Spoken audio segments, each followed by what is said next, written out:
Welcome to Val's Sweet Kitchen. Swiss Meringue Buttercream is fluffy and just delightful all around. And it's not super sweet, so that makes it even more popular. But there's a few key elements that you have to pay attention to, and I'm going to show you those. So let's go have some fun. You start with 7 egg whites, and I always crack and separate my eggs outside of the bowl. That way, if a yolk is going to burst, it's going to burst in here and not in there and spoil the whole batch.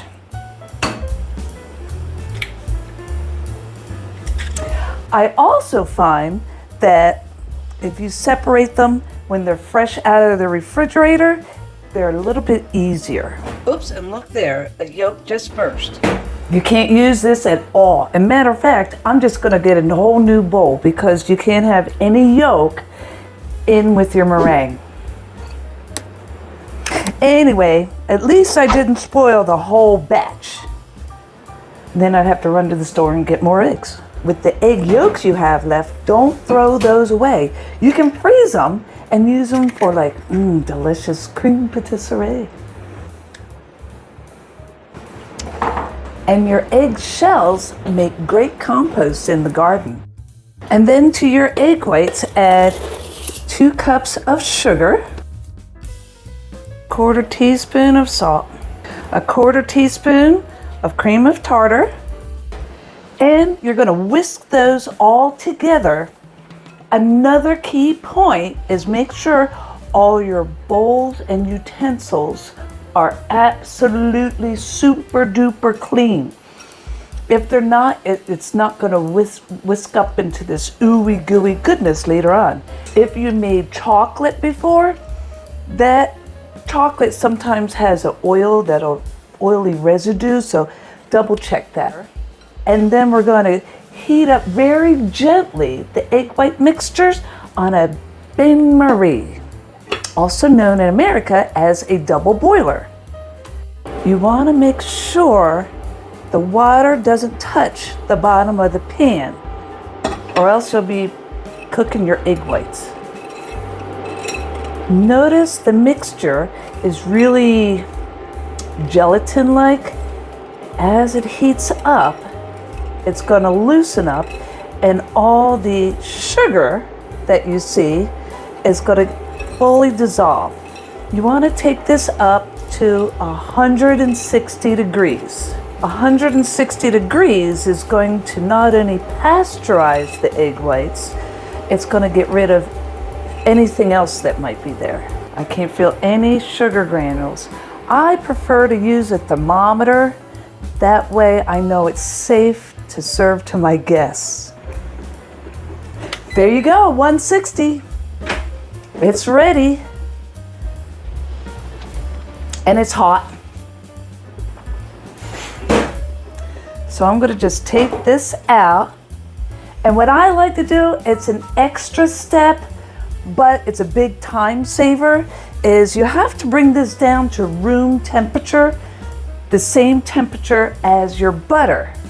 And some people will whisk it forever and ever and ever, or put it in the refrigerator. I just put it in a bowl of ice water and give it a stir every once in a while. Look at that. That's ooey gooey goodness in the very beginning. 68 degrees, that's good. So you just pour it into your mixer bowl and make sure your mixer bowl is super, super clean. Notice how hard and thick it got. It's just kind of fun all around. And whisk it to stiff peaks. And this is after about 8 minutes of whisking. It's practically doubled in size and volume. And look how white and ooey gooey. We've got a little bit more to go. Okay, see, that is stiff peaks. See how it's not going anywhere? Now also too, you might have heard of 7-minute frosting. This is it. This is 7-minute frosting. but we're going to add butter one chunk at a time. Just going to have one double check. Yes. You just take it and whisk it in. Let the one chunk fully incorporate and then put in another. Now I'm on my second bar of butter, and you'll notice it's a little soupy, but that's normal. Don't worry about it. If it looks like regular chicken broth, that means your egg white mixture was too warm for your butter. Just stop everything, put it back in the refrigerator or in your ice water and let it all cool down. And don't worry, because it'll whip right up. And you still might be a little concerned that it's not coming together. Don't worry, this final brick of butter is where all the magic happens. It looks soupy and all of a sudden, whoop, it's buttercream. You just turn around and voila. It did it while just as I was talking here. Here, I'll show you. Look at that. Yep. We need to whisk it a little bit more and get that last chunk. Celebrate that last chunk. And scrape it down to make sure you get all that meringue that it likes to cling to the bottom of the bowl, especially where that dimple is down there. So just give it a good scrape. Look how delicious and fluffy. It's wonderful. All right. Now that it's all scraped down, the very last thing you add is your vanilla extract, because vanilla is kind of temperamental. It doesn't like to be added at the beginning. It'll tint it and make it different tasting. You always put it in at the end. Just 1 teaspoon. And I'm going to switch to the paddle attachment because I'm going to pipe this frosting on, and we've just whisked in a ton of air. So that means when I put it in the bag, you'll have all these air pockets, and I don't really want that on my cupcakes.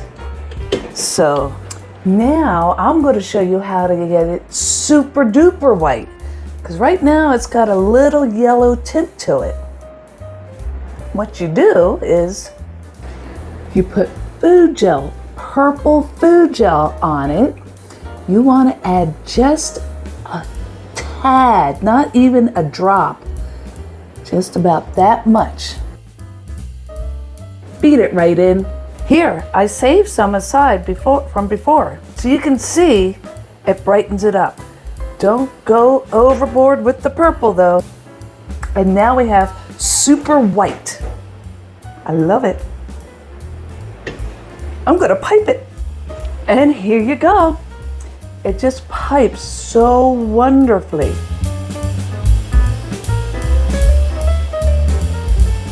I hope you had fun today.